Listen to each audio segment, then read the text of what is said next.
प्रदीतमस्तु मा विद्विषावहै। ॐ शान्ति शान्ति शान्तिः। गुरुर्ब्रह्मा गुरुर्विष्णुः गुरुर्देवो महेश्वरः गुरुः साक्षात् परं ब्रह्म तस्मै श्री गुरवे नमः। दयाकरं दयाकारं दान्तं धर्मप्रवर्तकं प्रणमामि दयानन्दं मदाचार्यवरं परम्। ॐ गं गणपतये नमः। ॐ गं गणपतये नमः। ॐ गं गणपतये नमः। अज्ञानतिमिरान्धस्य ज्ञानाञ्जनशलाकया चक्षुरुन्मीलितं येन तस्मै श्री गुरवे नमः। तस्मै श्री गुरवे नमः।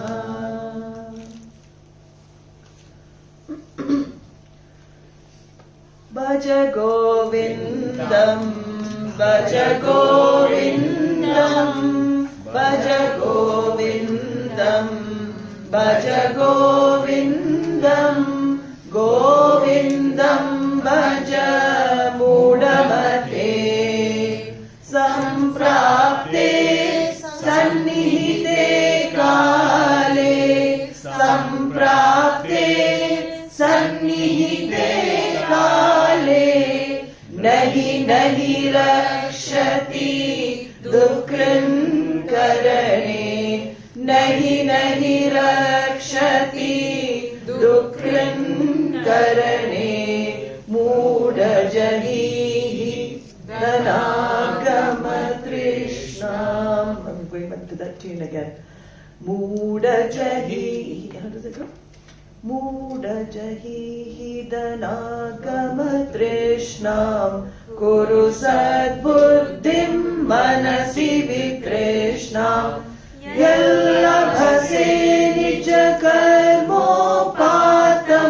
वित्तं तेन विनोदय चित्तं।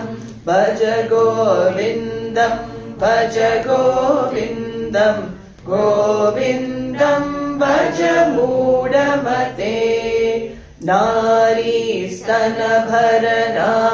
नारीस्तनभरनाभिदेशं दृष्ट्वा मागामोहावेशम्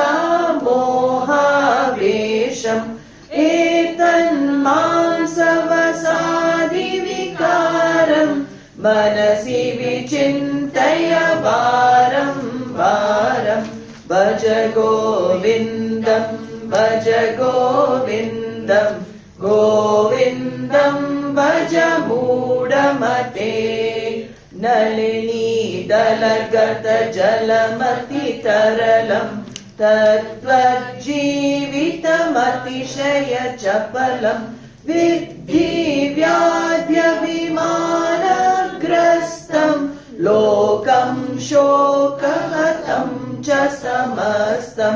भज गोविन्दं भज गोविन्दं गोविन्दं भज मूढमते। यावद्वित्तोपार्जनसक्तः तावन्निज परिवारो रक्तः। पश्चाज्जीवति जर्जरदेहे वार्तां कोऽपि न पृच्छति गेहे। भज गोविन्दं भज गोविन्दं गोविन्दं भज मूढमते। यावत् पवनो निवसति देहे तावत् पृच्छति कुशलं गेहे।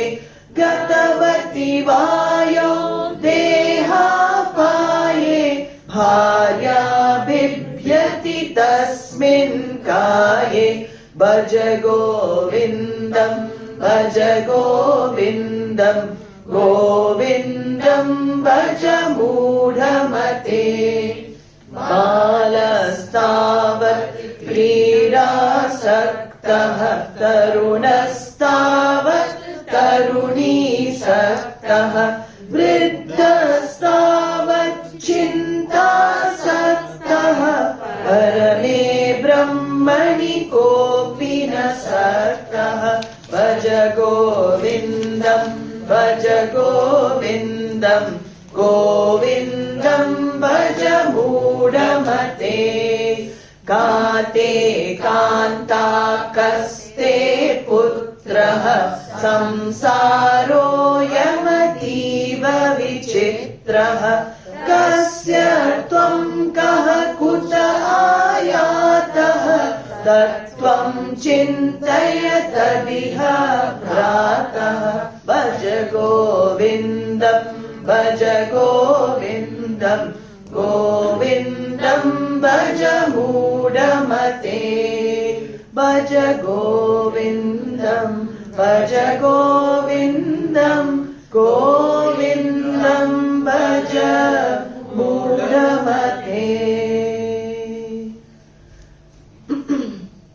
Satsangatve nissangatvam, Satsangatve nissangatvam, Satsangatve nissangatvam, Nissangatve nirmohatvam, Nissangatve nirmohatvam, Nissangatve nirmohatvam, Nirmohatve nischalatatvam, Nirmohatve nischalatatvam, Nirmohatve nischalatatvam, Nischalatatve jivan muktihi, Nischalatatve jivan muktihi, Nischalatatve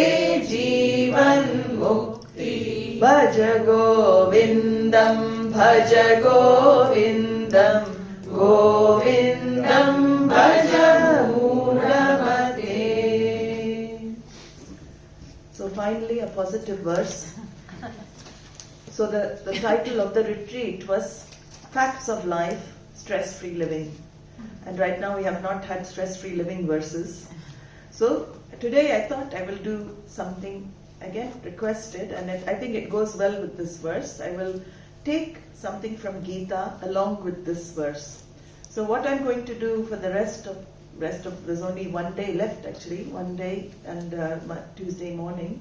I've picked some verses from Bhaja Govindam, selected verses. Otherwise we won't be able to get through 31.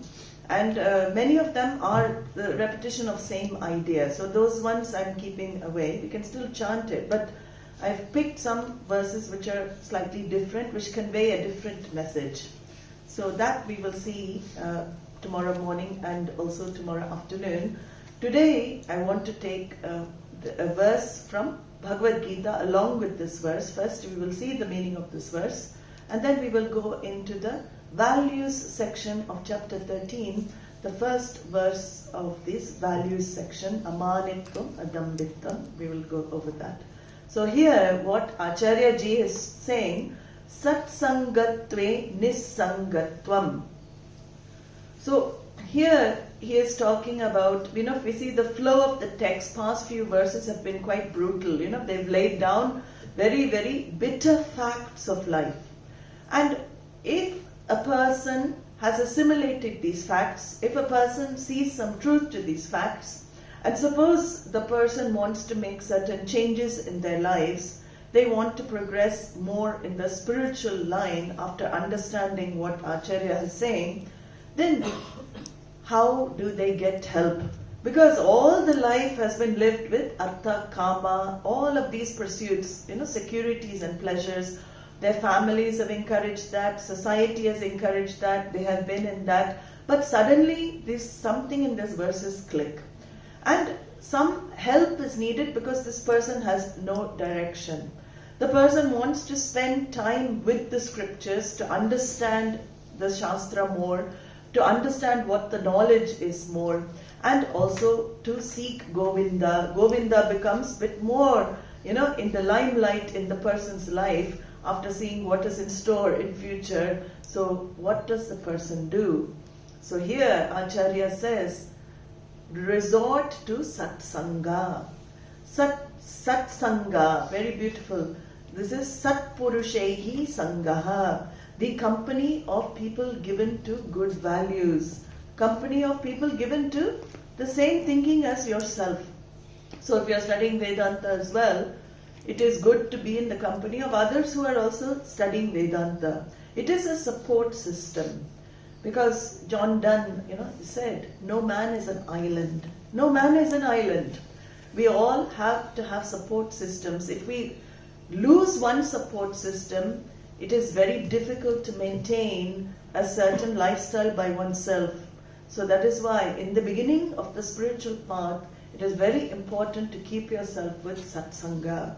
Whether, you cannot expect the sangha to just fall into your lap. This is another thing.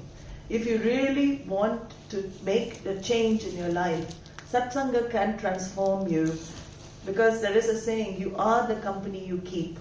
The mind is like absorbent sponge, especially, when it's very young, it's even more absorbent. You put a child in a certain environment, it will pick up the things of the environment. That's what we have, the eternal fight between nurture and nature. Which one predominates? Is it nature or nurture? In fact, we say, Shastra says it's both. You are born with a certain nature, but your nurture, your environment also affects how you perceive life, how you grow up. So here, we're putting ourselves in an environment that will affect us. Even if we are adults, it is good. But the mind is still absorbent. It will absorb the surroundings, absorb the people. So, satsanga are people who value your pursuit, who value your values. See, everybody has maybe different value structure, what they have been born with, or what they have been told. They have value structure, but you have to match yours with people, and you only do that by coming to know what their value structure is. And generally people who are given to spiritual pursuit, spiritual life, are trying to better themselves in any field. So one sign of people interested in spiritual pursuit, even though they will have all normal human emotions such as anger, jealousy, all of this is in ashrams as well. Ashrams are not immune to human emotions. People who come to ashrams, in fact, it comes up more because you're put in this environment and you're not exposed to external world, you're working on yourself. So when the conscious mind is at rest, then more stuff comes up. So in actually these environments, gurukulas, ashrams and everything, lot of things happen, lot of anger, but that's part of the growing process. It's a natural growth. But the uniqueness of spiritual people who are interested in spiritual growth is that they see that the change is me. This is the first sign of a spiritual personality. Instead of trying to change the world and others, a spiritual sadhaka, a person who is interested in spiritual success, will say what? Maybe the change I want to see in the world is me. I am not able to change the world, people. I've tried all my life. Nothing worked. I've been fighting a losing battle trying to change everything. Now finally, let me see if I can change myself, transform myself in some way. So transform means you are not hard on yourself. You don't condemn yourself. As we've seen, we accept the mind we have been given is a given mind, which means there is a giver for that mind. I don't have to reject myself. I don't have to loathe myself. But if I see certain behaviors and certain thinking patterns which are not conducive to my growth, which constantly bring me into conflict situations, that's the sign where you need to change. If you see some patterns of behavior, thinking patterns which constantly bring you into situations of conflict, that requires examination on your part. What is it that you need to change here, your reaction? So here, We need, here he's saying satsanga is be with people who uplift you. Like this, bhajan singing, even bhajan singing is very uplifting. Kirtan singing, chanting, mantra chanting. All of this has a great value. Although Vedanta study is the study of scriptures, these are upayas or help for the journey. Because, in our culture, this expression of our emotions through music towards the Lord is a very beautiful way of resolving a lot of things that are buried. So you see, so many different forms of musical, arts are here in Bharat. Most of them, Hindustani or Carnatic, you take, all the songs we directed towards what? Usually it is to a source of love, which is Bhagavan. So it's very beautiful because people get a chance to resolve their emotional issues. You don't suppress everything. In many cultures you go in the West, it's, people are suppressing everything there, and that blows up more. So here we say sing it out, clap it out. Any problem, you see the old movies, I always remember the old movies, black and white movies, whether Hindi or Tamil. I know the Tamil movies, they used to run, as soon as there was a problem, run to the temple and scream everything to the deity.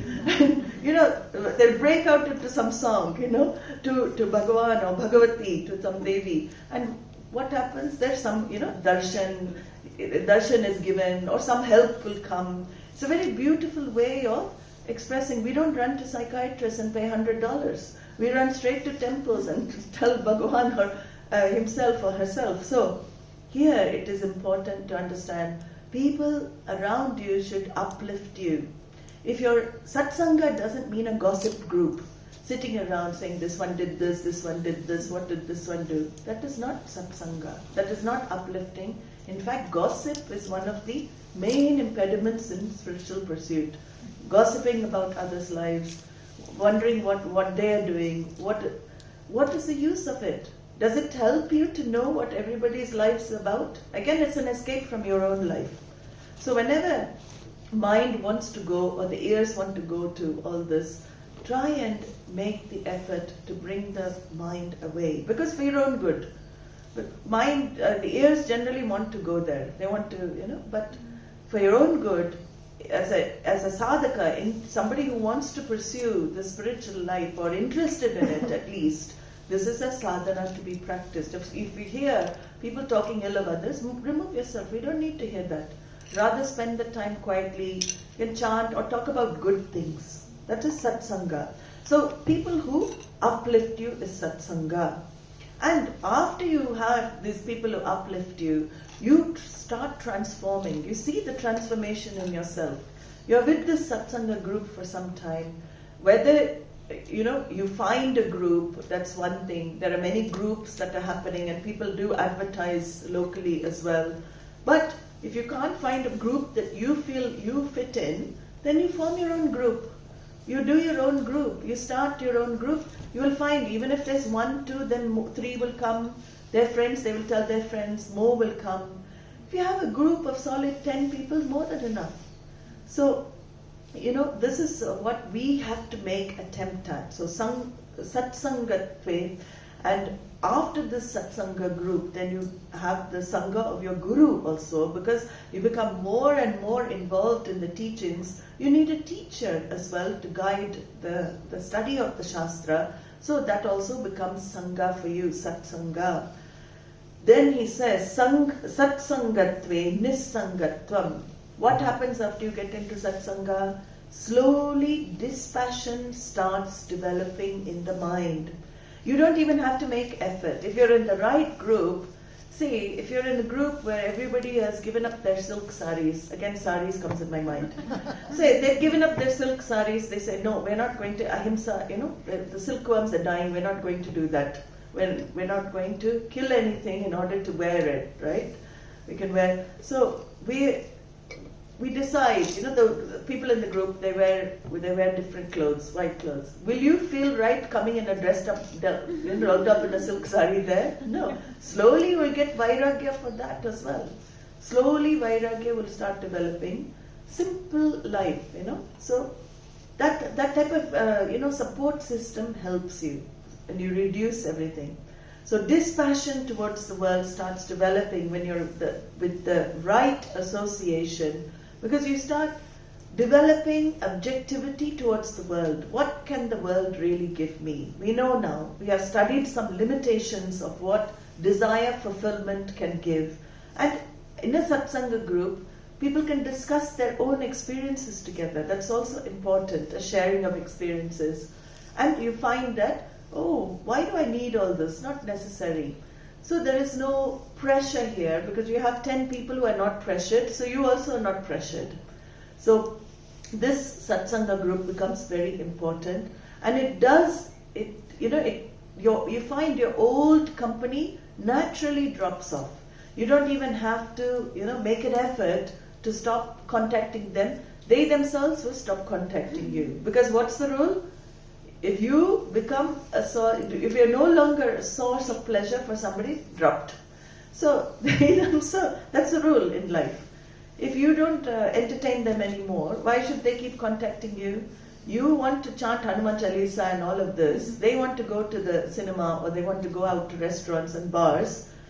How will it match? Doesn't match. So they'll say, okay, that person is like that, and then slowly the relationship will fade away. But there will be a void in the beginning, and that's why it's important. You're not left alone and lonely. That loneliness should not be there. So then we take to satsanga. Look for groups. Look for people who have the same value system. Start a support group, because like-minded people can really help you to transform yourself. And satsanga can also mean you connect to somebody's teachings. It doesn't have to always be with people. There's another reading for satsanga. You're in satsanga when you're reading some very elevating books. Your intellect is connected to the intellect of the author. You read Bhagavad Gita, whose intellect are you connecting to? Ishvara's intellect. You're connecting to Bhagavan, Krishna. You can absorb yourself in Krishna through Bhagavad Gita. That is also a satsanga. Bhagavan you're invoking when you're studying Gita. Mahabharata, you're invoking Veda Vyasa when you're studying Mahabharata. All of these can be forms of satsang for you. So if we don't have people automatically, spend the time in good literature. Learn from the books. Books can be a great source of company. Books can be a great source of comfort also. So nissanga is developed, and you start to become more and more dispassionate. Vairagya, it is called in Sanskrit. Dispassion is vairagya.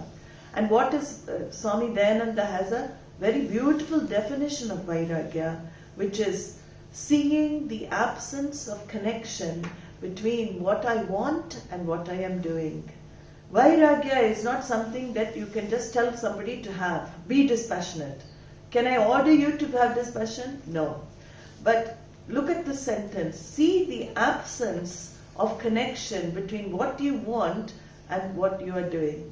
So first of all, I have to discern, what do I want in life? We know now, we want moksha, limitlessness. We want that unconditioned happiness all the time, 24/7. I want that. What am I doing in order to achieve that? I am doing all things that give me limited joy. So, is there a connection between what I'm doing and what I want? There is no connection at the moment. The more I see the absence of connection, what happens?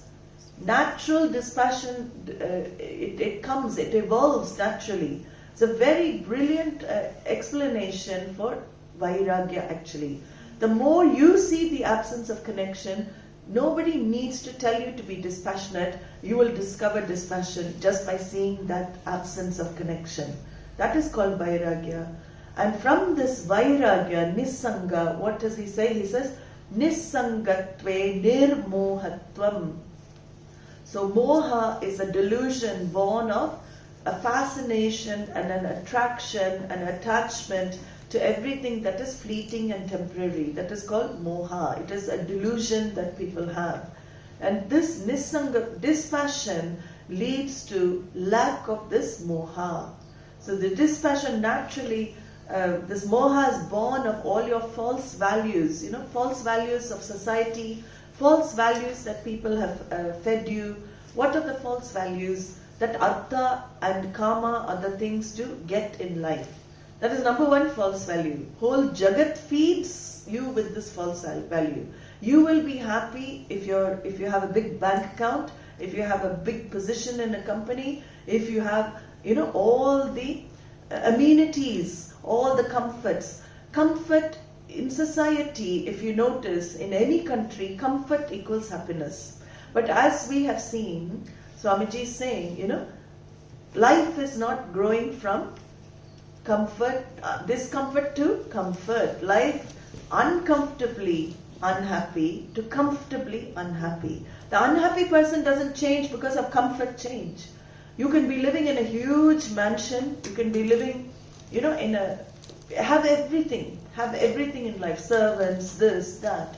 But does it equate to happiness? You can study the lives of very wealthy people and you can see their biographies. That's a good thing to read. Have they really had happy experiences? Maybe some also, because everybody has some happy, but they're not happy people that we expect, right? So, artha, kama are not the be-all and end-all of life. They are necessary, you need. We're not saying you don't need, but it should not be put as the primary pursuit. So here, he says this moha goes when you develop more dispassion, this moha starts going. So you recognize that you don't need artha to define you. You don't need securities, financial security, all of this to define you. And all of this is because of priority confusions. So moha comes because your priorities are confused. And now you find moksha goes up on the list of priorities. When moksha goes on the list, then everything else, all the desires come down on the list. Then he says, nirmohatve nischalatattvam. What is the next step here in the spiritual progress? It is getting a mind that is peaceful and calm. So chalitatva means restless. Chalitatva manas means restless mind. Most of the time mind is distracted, restless, all of this. So when you have this lessening of moha, nirmoha, then mind becomes more focused, mind becomes more available for you. A focused mind is an available mind, and an available mind is what is necessary for spiritual life. So you can see the growth gradually of this verse. It's very beautiful. What he is recommending, what he is suggesting, when your moha reduces, then the mind becomes more and more calm, because you don't have demand for the world to give you what you want anymore. It becomes lessened. There's no demand, expectation. Whatever comes, you're happy with it. That type of mind is a quiet mind, and mind gains a composure which is needed for contemplation. Because spiritual life requires some thinking, right? See, these 4 days, would we have had a chance, where in our day-to-day life, living in the world, going for work, dealing with people, would you have a chance to contemplate on these facts? You would not. We definitely need some time out, In basketball matches, they say like this, time out, time out. Sometimes we have to tell our family, time out, I want to take some 3-4 days out. How is that going to damage them 3-4 days? They have to, at least 3-4 days, they have to learn to live without the person. Otherwise it's dangerous. That much attachment is dangerous for all. So these time out situations, if one takes out, you have some space to examine your life and what you're doing. And this is what is needed. He says here, when the space is there, the space for spiritual contemplation, for understanding what the scriptures are saying, then what happens? Nischalatatve jivan muktihi. There is a natural consequence. Jivan mukti is not far away at all. What is jivan mukti? Jivan mukti means you are free while alive. You are free while in the body, physical body, you are free. You live in the same place, you live in the same situation. You don't have to escape to a forest, you don't have to escape to a jungle somewhere. You don't have to escape to the mountains to be free. You are free exactly where you are. Like King Janaka, was saying, King Janaka running a kingdom is a Jivan Mukta. He was free inside with all his administrative duties, all the wives he had to keep happy, all of this, still feeling free inside. That is real freedom. So Nischalatatve Jivan Muktihi. So when your mind is calm, when your mind is composed at this stage, you develop this urge for moksha. Develop this urge for mumukṣutvam. That mumukṣutvam is a qualification. We have seen that in the Tattva Bodha. It is one of the sadhana sampattihi, right? So it is important to develop that. Jivan Mukti is, how is it gained? Jivan Mukti in this tradition, Advaita Vedanta tradition, is gained mainly through Shravanam, listening. So in those days they used to listen. Paunaf Punyena Shravanam Kuryat. Keep listening to the words of the scriptures as unfolded through a traditional teacher. That is important. Traditional teaching of Advaita Vedanta, that helps to communicate what the words are actually saying. These, new Vedanta teachers, many Vedanta teachers, YouTube you can find umpteen. But there is a way of unfolding which has been handed over by the rishis. That comes along with the tradition. So the tradition, parampara, it's called, the lineage, becomes very important to understand.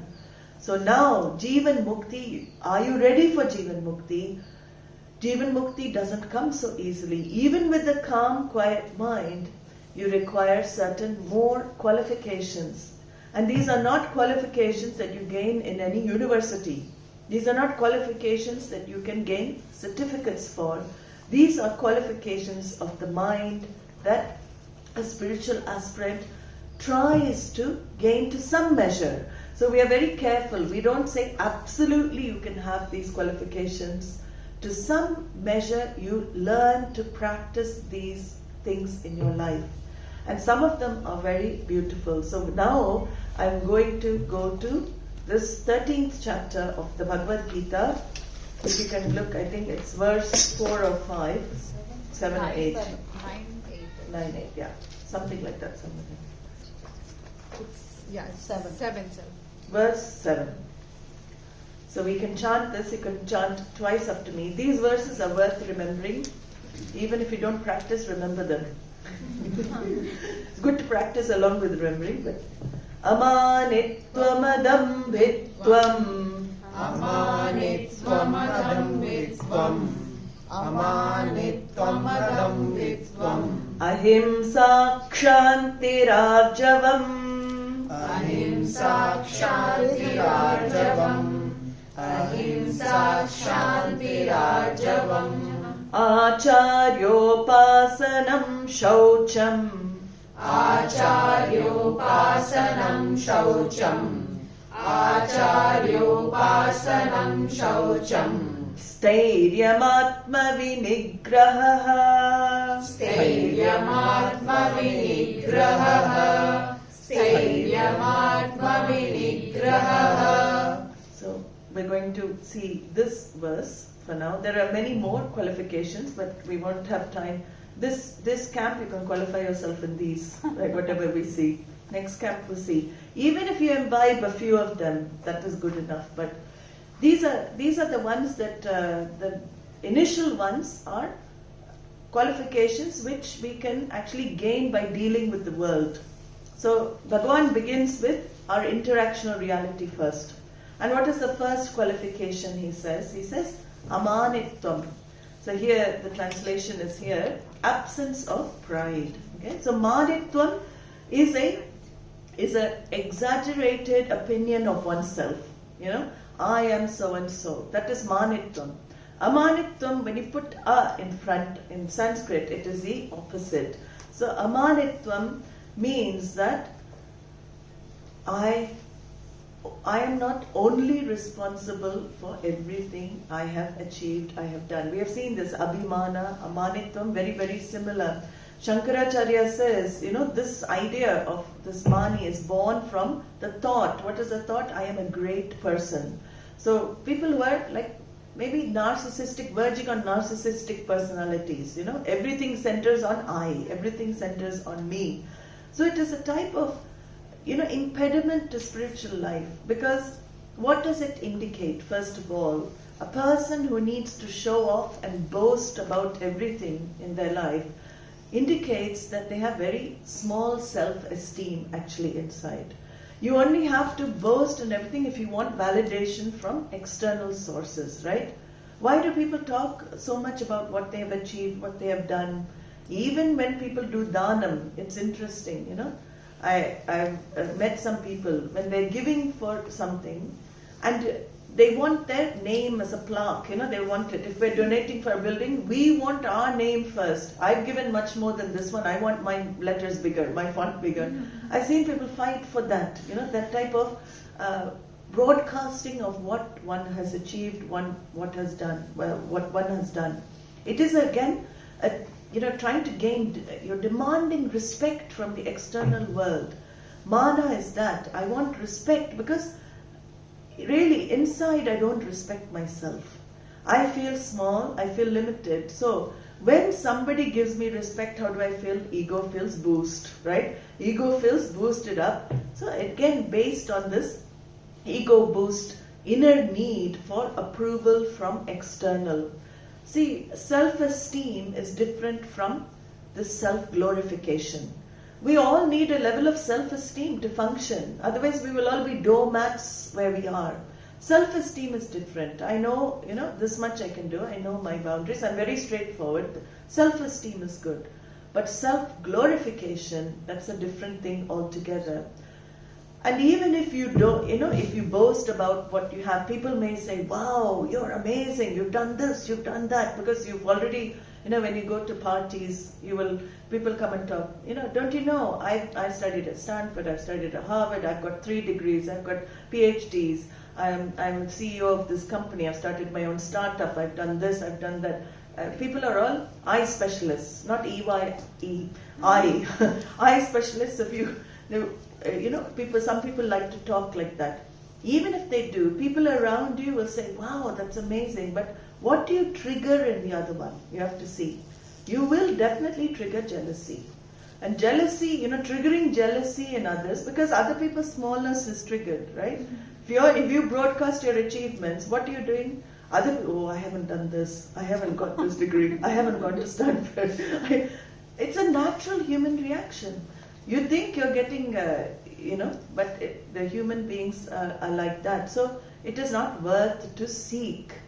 It is not worth to seek adoration and acceptance from external sources. If you understand, Bhagavan knows. Why do you want everybody to know? Swamiji used to say, you should be like a flowering bush to its flowers. Does the bush broadcast its flowers? Hey, I'm flowering now, look at me. No. Naturally, people are attracted to the flowers. You see the flowers, you will be attracted, drawn to the flowers. Same way, you can't avoid your skills and talents coming out anyway. People will find out. But the more humble you are, more humility you show, people will actually have more respect. You don't need to broadcast your talents and skills. If you let them just shine on their own, people will have true respect for you. That is true respect. So amanitvam, how do I practice this value? I have to see that again, all is given. Grace, it is grace, grace. I remember Swamiji, some of his last moments of his life, we had a chance to meet. And he said something very profound. He used to say, everything in life, my life, he said his own life, every moment of my life, whatever has been done in this life has been due to grace. I have felt grace, he said, every moment I have felt this grace. Every living moment it's been grace, grace, grace. I've only seen grace in life. And I've reached 85, he said, through grace alone.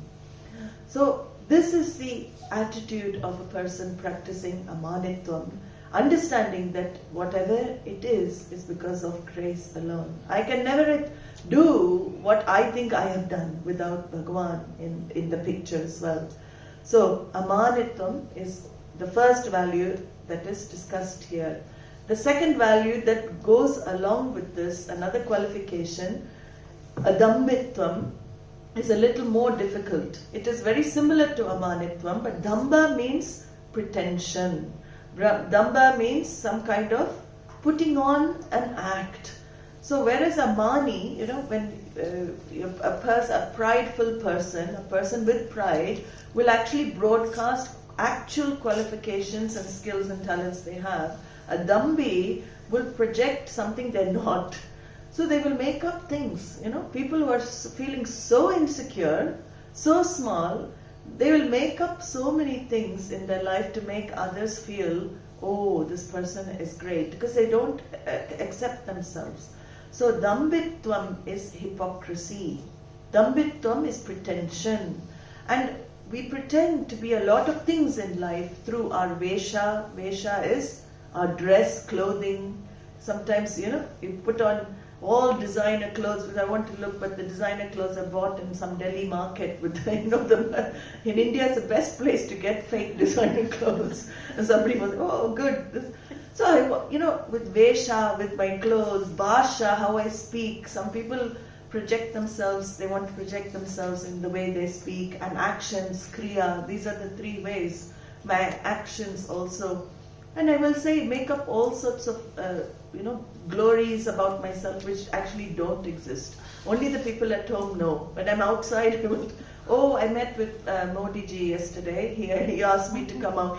Then you go home and, the wife is nagging you, you're back to there. But when you're outside, you're projecting something differently.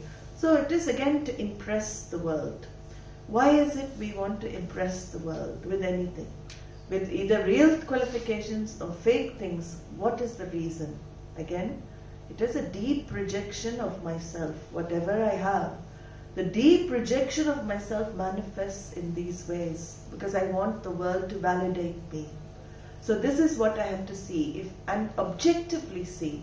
Objectively mean, Bhagavan is not saying wrong or right. He's saying these are things you can develop. Nothing here is wrong or right. It is just facts that are being laid out in front of you. It is up to each individual to take the decision to see whether the change is warranted, change is necessary. But we don't pressure and we don't say that, oh, I'm like this, I have, some people get more complexes after hearing the value. Oh, I'm a dambi. I told somebody the other day, I said something, I pretended to be something. That type of thinking should not come. You should do very objectively, If you have any deficiencies in these values, Bhagavan says increase by knowledge. You keep seeing, I'm okay as I am. It is given to me, whatever. I don't need to pretend to be anyone else. There's a very beautiful verse in Bhagavad Gita. Uddharet atmana atmanam atmanam avasadet atmeva atmana bandhu atmeva ripuratmanaha. Lift yourself up by yourself, Arjuna. Krishna says, lift yourself up by yourself. I cannot lift you. I have given you the teachings, but you have to lift yourself up. And Atmanam avasadayet. Don't reject yourself. Don't loathe yourself. Lift yourself up, but be gentle with yourself. Be kind to yourself. These are, again, in the next few values he will bring up. So this effort that we have to make, the teaching is given, but even Bhagavan can't lift the jiva up. The jiva has to use free will to make efforts in the life to transform the thinking, to transform themselves. The next value Bhagavan talks about is the foundation value for the rest of the value, and that value is ahimsa. So we know it's a very famous value. Again, it's a negative, it's negating himsa. Himsa means injury. Himsa means harming. Himsa means hurting. So ahimsa, what does it mean? Not causing any pain physically, mentally, emotionally to anything in this creation. Not causing pain. Now, can we live such a pain-free life? No. It is impossible. Let's be very frank here. We cannot live totally not causing pain because people get hurt. Despite our intention, we saw the other day, I intend to do something good for the person, but they get hurt. Then am I doing himsa? No. It's the intention behind the action that Bhagavan sees. If I intend to hurt, then it's himsa. Ahimsa means I don't intend to hurt anyone in creation. Okay? I don't intend to hurt. So ahimsa is the absence of the propensity to injure anything in this world. And how can I injure people in life? Through the three instruments that I have, which are given to me. That is why we say, in the prayer, Vishnu Sahasranama, right at the end, Kayena vacha manasendriyeva buddhyatmana va prakrite svabhavat karomi yat sakalam parasmai Narayanaye samarpayami. So you say, Kayan, you're asking Bhagavan for forgiveness. What are the three instruments with which I can do something wrong, with which I can hurt? First of all, manasa. Manas all begins with thoughts. See, we get negative thoughts. Everybody, it's normal to get negative thoughts. I've said this in the meditations also. I'm trying to help you all see that thoughts just enter the mind. Without your volition, without your free will, thoughts just come in the mind. Can you, predict what next thought is coming in your mind? Is it possible? Sometimes when you deliberately think, you can, right? That's deliberate thinking. But involuntary thought, can you predict what's coming next? You can't. Then where is it coming from? There's an order. There's an order to your thinking. That is karmic. Your thoughts are also due to karma. So the thought that comes in your mind is not the same thought that comes in somebody else's mind. How is that? Amazing. All the thoughts are also different. Someone has this type of thought. One scene, if you take, and you ask, 10 people to analyze that scene, you'll have 10 different interpretations, right? So all different. We see we're all different. We have different thoughts. So thoughts also include what we call negative thoughts. We label it negative and positive. Bad thoughts. Because, many questions come. Why do we have bad thoughts? How do I get rid of bad thoughts?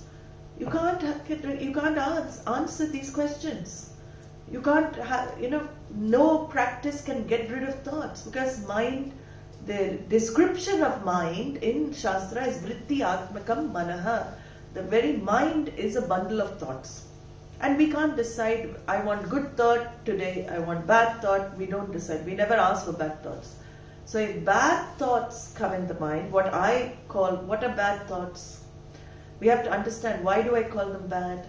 Bad thoughts are thoughts that take me away from my swarupa. This is my explanation for negative thoughts. The thoughts that take me away from my true nature, we call negative thoughts. Because my true nature is what? Peace, happiness. So when some thoughts which disturb come, I call them bad. Because it takes me away from my true nature. So it is not really bad and good. Thoughts are just thoughts. It's my labeling of it that is bad or good. Then when I understand this, then what? I cannot stop these thoughts coming. But where is my power then? Am I powerless in life? These thoughts come. They disturb my mind. They disturb my peace. Am I powerless? No. I can allow myself to entertain the thoughts. My free will comes in here. I can say no to the thoughts. I can say I'm not going with the thought.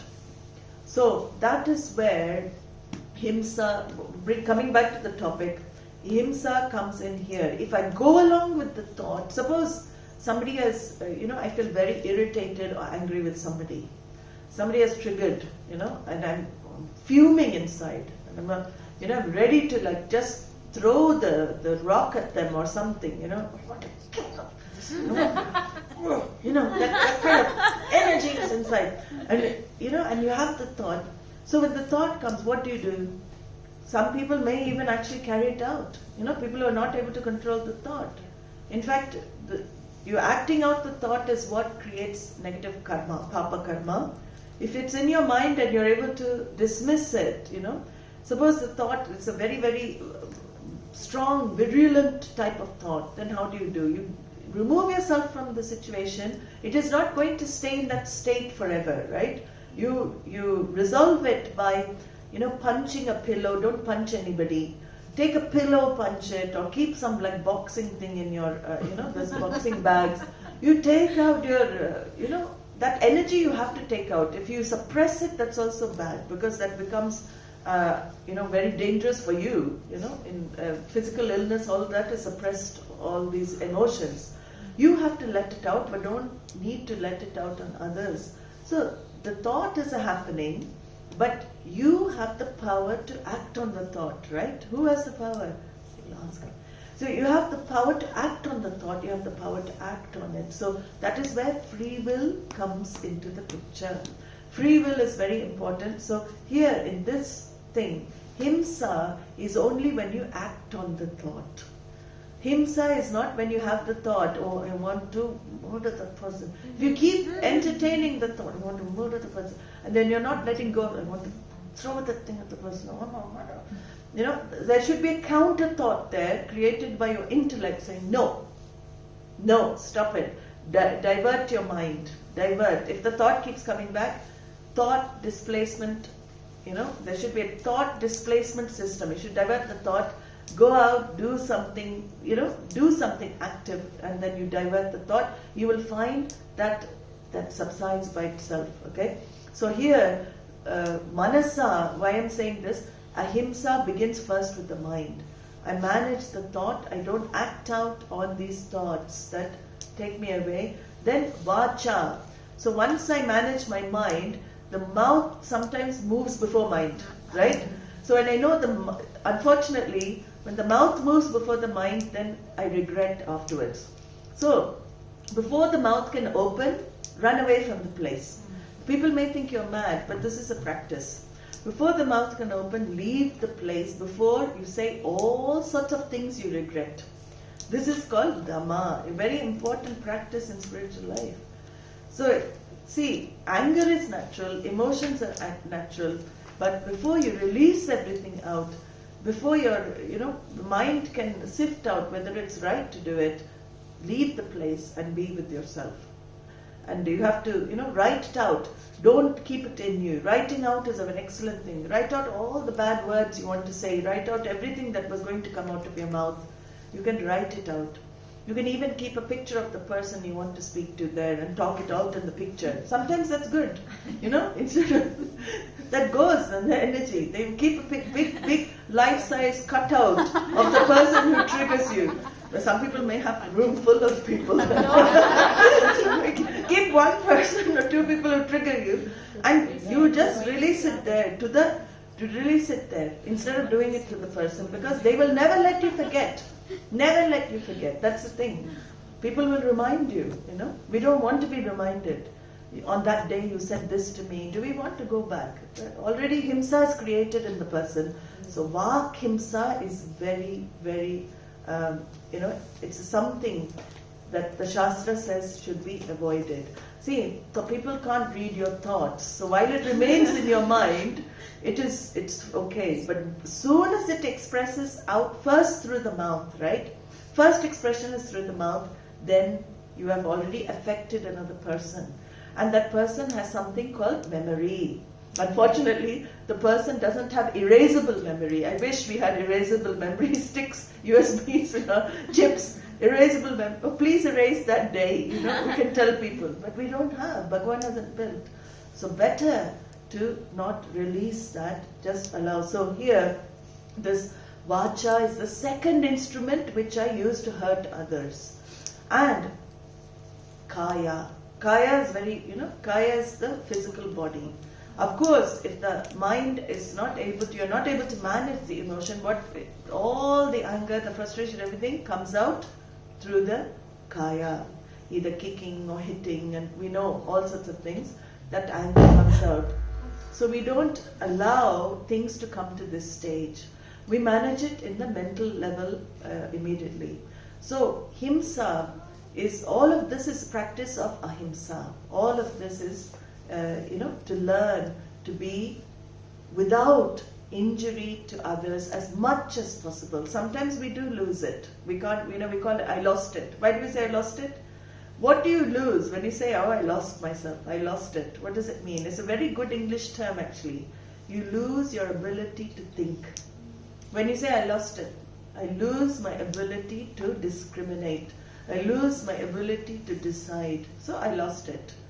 And before I lose it, don't lose it. So ahimsa, very beautiful value. And ahimsa doesn't mean also that you become doormat for others. People think, non-injury, other people can injure. You also deserve to be protected, right? No, I don't injure others, but it's okay. I don't do himsa. No. You also have to have protection. Bhagavan is also in this physical form. So you have a right for self-defense. You have a right to protect yourself. So that is also included in ahimsa. There's a story, a famous story in the shastra of a sadhu and a snake. I always tell this story to show that you also have the right to defend yourself. So a sadhu came to a village, and there he saw a very, all the villagers were scared of this snake. Very, very violent snake, always hissing and biting anywhere, anyone that went near. It was terrorizing the whole village. And a sadhu came to the village. And what happened? The sadhu, of course, being a sadhu, gave a talk on ahimsa, on non-injury, non-violence. Somehow this affected the snake. The snake imbibed the sadhu's talk.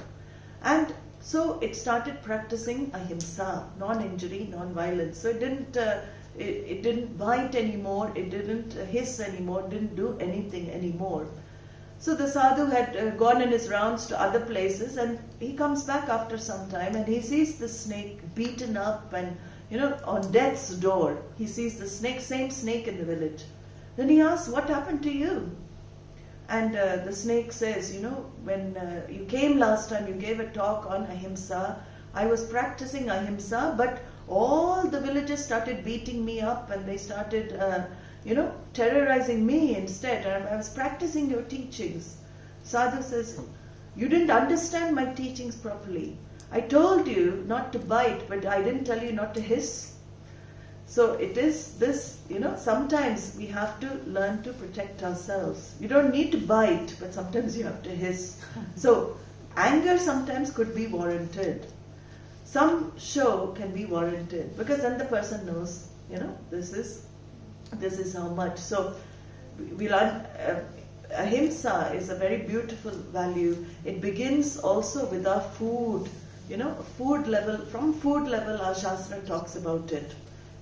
That not hurting, not injuring anything for my sustenance, for food on my plate.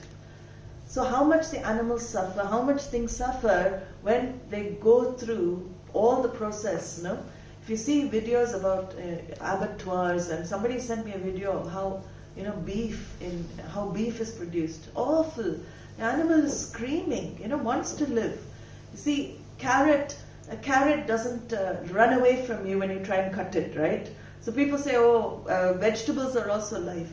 But vegetables don't show, they don't show the screaming, or they don't do all of these actions. They don't run away from you when you want to cut. Bhagavan has provided vegetables for sustenance, the food for sustenance. And people can live on all of this. So ahimsa also begins with your dietary habits, seeing, practicing as much as possible. We have to say as much as possible. Sometimes it's not possible. We can't help whatever we get. But to be more aware of what I eat and how I live my life, it requires a lot of alert living. And thinking. And it is because you have the faculty of choice. Human being has choice. So in ahimsa, all of these values, you have a choice to do differently as well. The next value also is important. I may take it tomorrow after next few verses, but I will definitely take this next value of this verse, because that will help you in your interactions with people as well, and we'll see that. So now if you have any questions you can ask. I'm just wondering, all these bad thoughts can create karma also? It's without action, it's just thoughts. Yeah, if it is just thoughts, it you see, your karma can only be created if there's deliberation. So the deliberation means if there is will to think ill of somebody, like, shapas, curses, things like that, then it's karmic. If I curse that person, you're cursing, the thought comes, you're irritated with them, you're angry with them, but then all the time you're doing the mantra, I curse you, I curse you, I curse. That's what? That is, you're creating karma, because you're already, using your free will to think bad, ill for the other. So then definitely there will be papa karma back on you. That's why we say, don't spend time, life is too short. Why should we spend time in retaliation and revenge, all of this? Useless waste of time. Somebody has hurt, assimilate it as Ishvara's order. In fact, take it more that they've helped you. They've taken your proper karma. Somebody shouts at you, oh, this person has helped me. Let it go. Person has their own issues. It may not be your issues. Why do you internalize other people's things? We will see that as well in the next value. But all of this is important to understand that, everything, entertaining any kind of negative thinking against somebody or doing that is actually useless waste of time. It is not really helping. So, bad thoughts, when they come, if I cannot control the bad thoughts come, then it is not karma. But if I entertain meaning I keep repeating the bad thoughts using my free will, then you create karma. So the best way is to divert. Keep it. So just as a follow-up on her question, should I ask tomorrow? Because you said you will discuss it. You can ask now. It's related to the class. Okay. Yeah. So, You have so when you know somebody is actively actually cursing you, so in a situation like that, I can accept it as it's part of the order. So that will give me peace. Like, would that I just take it? Now, how do you know actively cursing you? Do they say to your face, I curse you, curse you? No, No. when I have my reasons for the same. So when a situation like that arises, how do you accept it? Do you just accept it as Ishvara's prasadam? But what else can you do? That's all. That's what else? You have to see what else can I do. If you think somebody is cursing you or doing something, and sometimes I know in India there is this feeling people are doing this tantra, this magic, that magic. Somebody is doing something. There's a lot of feeling like that, and we don't really know because that's happening. Whatever I'm facing now is still my prarabdha, right? Even if somebody is doing something to me, to harm me, it's still my prarabdha because I can't change it. Bhagavan is doing through that person. So even if I come to know that they're doing, what am I going to achieve? If I just go and shout at them, I know you're doing this towards me, they'll do even more if you confront them, right? So you can't confront them. You have to see the situation. You can't confront them. If you don't know about it, you don't really know that they're doing that. The most intelligent way to see life is to take everything as prasadam. Ishvara, he knows what he's doing, and keep praying. And we don't need to do counter cursing. Not you. I'm just saying generally. We don't need to do counter things. People do also counter. I know. In South when I used to stay. So one used to say, oh, this one is doing this, and the other one used to go to another tantric and do something else, and so many things happen like that, because all this is energy, but you're wasting all your life doing all this. So we don't know what is happening, really. We don't know, and we don't know how much truth there is. And these people make a lot of money from all of these things as well. So it's a money-making thing, and we just accept Ishvara's order. This is how my prarabdha is unfolding. And in fact, I return with good. Even if somebody, I always say that forgiveness, because people don't know why they do.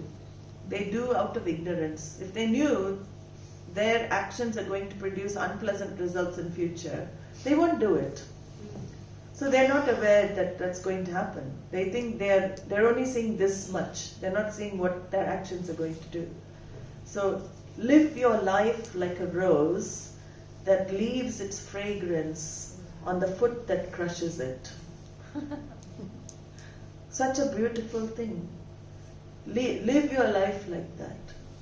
You be fragrant. You don't change your nature. You still continue to be fragrant. So that we'll see. Kshantihi is the next value, and that is, as a spiritual, again, person interested in spiritual life, I have to reduce all this, this conflict, whichever way I can, I reduce conflict situations. If other people are jealous of me, let Bhagavan take care. Will he not take care? Of course. His order will take care. The glorification, Guruji, which you mentioned, like some people have the self-glorification, and probably by the speech they might hurt someone. Would that account as a karmic balance for the person who is saying that? With their speech they may hurt. Yeah, I mean, the words which might have they might be using, or Yeah, definitely. If you glorify yourself and you trigger smallness in others, you are creating himsa. It is himsa. So you're actually, not following. All these values are all interlinked, like noodles. You pick one noodle and all of them come. So, sorry, it's a weird example, but I'm thinking of Maggi noodles. So anyway, it's like that. They all come together. So this, you can imagine, somebody is bragging, boasting, and how everybody's feeling. It's not pleasant, is it? So people like simple people. If you look at anywhere in the world, people who are just themselves. We have respect for people who are simple, childlike, people who are themselves.